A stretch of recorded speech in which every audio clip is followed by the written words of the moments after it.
ยแต่เหมือนยังจูรักแต่น้องหลางามบากคนเหล่อล้นนาโนแลเบิ่งจำห้องแป้งงามบาเต้ลมบานเด้องจามตามขาวและเลปีเอ้ยข้าบาเบิ่งตีเขาจริงแต่มาเป็นแบนไกวนอินแต่น้อยเฟยบุกจาโลเฮาเกินมาเดหัวก็ยิ่งเสยเสยล่ะเสยเสียงกันได้หาเดียโอ้ยปีเอ้ยเมื่อเตะเจ้านาหลาก็เอ้ยข้าป้าน้องหลามึงนี่น้องหลาฟ้าไปลมโ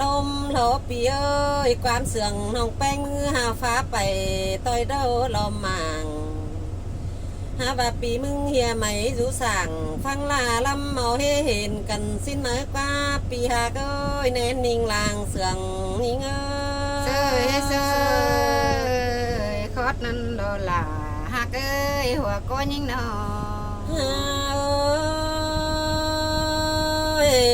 เจียมซึ้นเฮาก็อยู่ก้นกำนำมาแล้วได้หาปีหาก็เอ้ยเนออยู่ก้นฝ่านำแต่สินดอกปีเอ้ยฝ่าเฮียอยู่ก้นแก่ดินมวยจอมหิงหนังเมนีฮะจังห่วมเจียนไปอินจาหมายจามน้องห่วมบนเฮือนเดียวกันเกินได้หาเนอแม่นโดล่ะแม่นโดให้เอ้ยนี่มาตั้งบ้านเดี๋ยวกาเอากันจิตอาสินโดหัวก็ยิงโอ้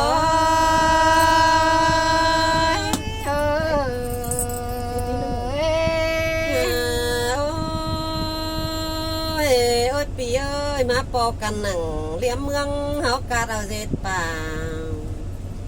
กาเจ็ดไอเจ็ดน้องเสื่องเอ็มโอลานเดียวกันเทเนอปีหาเอ้ยล้วงมาหัวเจอยิงเสยเสยแม่นโดล่ะแม่นโดหัวก็นอเต่าเฮียตั้งลักไก่ก้อยล้วนเตี้ยวจามหลางก้อยเจ็ดไอเจ็ดน้องเตี้ยวสื่อสองจามกันเนื้อปีเอ้ยเฮานาแม่เอ็มแป้งเฮาสิงเอามาจุงตัวกันเดียวรอเอ็มแกงไอเฮาเลี้ยงเฮาจอบร้านเดียวกันเดียวรอปีหากาในมิงลางเสืองนี่เงยแม่นโดล่ะแม่นโดนั่นเอ้ยเนื้อนาโนโอ้ยปีเอ้ยซ่านเตือเฮาจังเลยกินสมห่วมหกเกลือกันได้หาเนา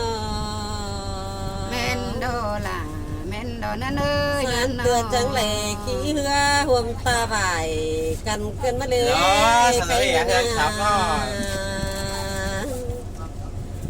ซ่านเตือเต่าสามไอ